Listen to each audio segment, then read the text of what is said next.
Hello friends, welcome to Defence Matrix. तो Malaysia के LC programme को लेकर एक अपडेट जो है वो निकल कर सामने आ रहा है और इस बार ये साउथ कोरिया के एक काफ़ी रिस्पेक्टेड मीडिया चैनल से निकल कर सामने आ रहा है जिसे सियोल ब्रॉडकास्टिंग सिस्टम कहा जाता है। तो यहाँ पर यह दावा किया जा रहा है कि अगले हफ्ते तक हो सकता है मलेशिया जो है वो FA50 की डील साइन करे साउथ कोरिया के साथ करीबन 1 ट्रिलियन साउथ कोरियन वॉन की अमाउंट में, जिस अमाउंट को अगर आप मलेशियन रिंगिट में कन्वर्ट करेंगे तो अराउंड 3.2 बिलियन मलेशियन रिंगिट होती है, जो कि एक्चुअली कम है उस अमाउंट से जो फाइनेंशियली सैंक्शन करी गई थी, जो कि अराउंड 3.5 बिलियन मलेशियन रिंगिट थी। तो द टाइम्स ऑफ इंडिया द्वारा ये रिपोर्ट किया गया था कि जो FA50 की डील है वो मलेशिया को 4.2 बिलियन मलेशियन रिंगिट की पड़ने वाली है, जो कि LC-30 की डील से कॉस्टली है, जिसको अराउंड 3.75 बिलियन मलेशियन रिंगिट माना गया था। लेकिन जो अमाउंट साउथ कोरियन मीडिया द्वारा कोट करी जा रही है वो एक्चुअली 3.2 बिलियन मलेशियन रिंगिट है, जो कि इसे LC-30 की डील से काफ़ी सस्ता बनाती है।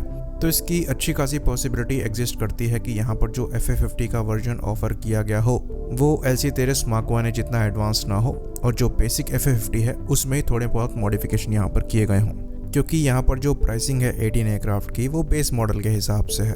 तो अगर हम FA50 का बेस प्राइस देखें तो पर यूनिट प्राइस जो है वो 2012 के रेट के हिसाब से अराउंड $30 मिलियन पर पीस था। अभी 10 साल यानी कि 10 इयर्स का समय हो चुका है और अगर हम 18 एयरक्राफ्ट का जो प्राइस है 1 ट्रिलियन कोरियन वॉन के हिसाब से कैलकुलेट करें तो डॉलर में एक एयरक्राफ्ट का जो प्राइस है वो अराउंड $39 मिलियन आता है। तो अगर आप डॉलर के हिसाब से 10 साल पहले के रेट को लेकर इन्फ्लेशन को काउंट करते हुए कैलकुलेशन करें तो 10 साल पहले का $30 मिलियन आज का $39 मिलियन के आसपास ही पहुंचता है। तो यहाँ पर जो प्राइस डिफरेंस है वो एक्चुअली ज़ीरो है, यानी कि कोई एक्स्ट्रा मॉडिफिकेशन यहाँ पर इनको मिल नहीं रहे हैं। प्लस इस प्राइस में इनके वेपन्स और सपोर्ट भी इंक्लूडेड होगा, तो इसके चांसेस कम नज़र आते हैं कि कोई इनको बेटर अपग्रेडेड एयरक्राफ्ट मिल रहा है। वहीं पर जो इनको 30 Mark 1A ऑफर किया गया था वो इनको महंगा भी पड़ता, लेकिन उसके हिसाब से वहाँ पर इनको कैपेबिलिटी भी मिल जाती, जो कि FA50 की कैपेबिलिटी से काफ़ी आगे होती और एज अ मेन फाइटर भी वो इस एयरक्राफ्ट को यूज़ कर सकते। पर हो सकता है बजट की वजह से यहाँ पर इन्होंने कॉम्प्रोमाइज़ किया हो, पर FA50 भी एक डिसेंट फाइटर है, थोड़े बहुत कॉम्बैट जो है वो परफॉर्म कर सकता है। साथ ही साथ रिसेंटली उसे AMRAAM से अपग्रेड भी किया गया है, तो BVR कॉम्बैट भी परफॉर्म करने में ये एयरक्राफ्ट सक्षम है। ऑल्दो ये बात भी हम यहाँ पर क्लियर करेंगे कि मलेशिया द्वारा ऑफिशियली इस कंपटीशन का जो विनर है वो अनाउंस नहीं किया गया है। कोरियन मीडिया एजेंसीज की बात करें तो पास्ट में कई फेक न्यूज़ जो हैं वो वहाँ से निकल कर आई थी, जहाँ पर ये दावा किया गया था कि जो कोरिया का FA50 फाइटर है वो चाइनीज़ JF-17 के साथ शॉर्टलिस्ट कर लिया गया है। लेकिन अभी की रिपोर्ट में डिफरेंस ये है कि ये इनके मेन स्ट्रीम मीडिया से न्यूज़ निकलकर सामने आई है। साथ ही साथ इसके कुछ इंडिकेशन जो है वो इंडियन मीडिया रिपोर्ट्स में भी आए हैं कि FA50 यहाँ पर एक चॉइस हो सकता है। तो यहाँ से हमारा जो पॉजिटिव टेक होना चाहिए वो ये होना चाहिए कि इस कंपटीशन में टॉप 2 चॉइसेस में हमारा एयरक्राफ्ट पहुँचा तो डेफिनेटली हमारे एयरक्राफ्ट में दम है।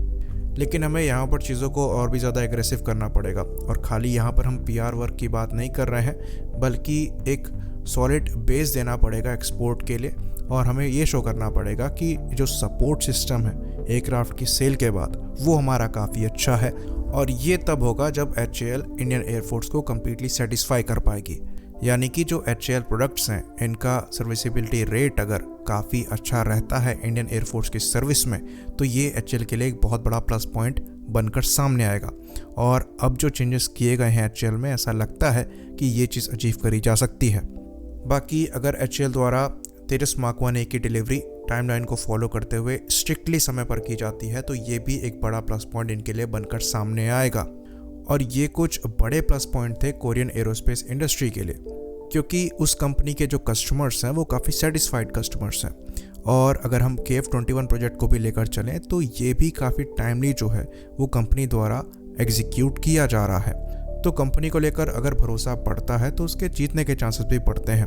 और HAL को ये अचीव करना पड़ेगा अपने प्राइमरी कस्टमर को सबसे पहले सेटिस्फाई करके।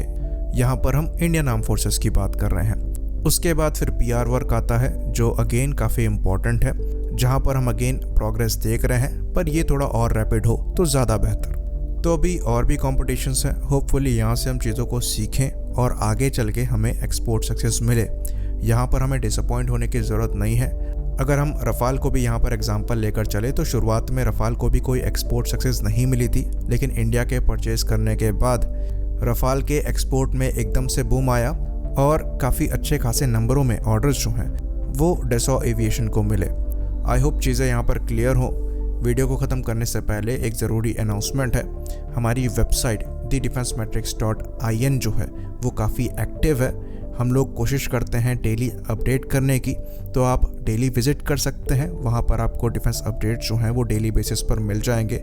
वेबसाइट को आप अपने क्रोम ब्राउज़र में पिन कर सकते हैं और चेक कर सकते हैं रीसेंट अपडेट्स के लिए। साथ ही साथ आप हमारा इंस्टाग्राम चैनल जो है वो भी विजिट कर सकते हैं, जहाँ पर हम डिफेंस अपडेट डेली डालते रहते हैं। बाकी ट्विटर पर हम पहले से एक्टिव हैं। फेसबुक की बात करें तो फेसबुक का जो वीडियो पेज है उस पर हम एक्सक्लूसिव वीडियोस लाने वाले हैं। बाकी जो डिफेंस मैट्रिक्स मर्चेंडाइज हैं उनको भी हम अपडेट करने वाले हैं और नए डिज़ाइंस लाने वाले हैं। तो इम्पोर्टेंट लिंक्स जो है वो हम पिन कमेंट में पिन कर देंगे, आप विजिट कर सकते हैं। लाइक करिए, सब्सक्राइब करिए। जय हिंद।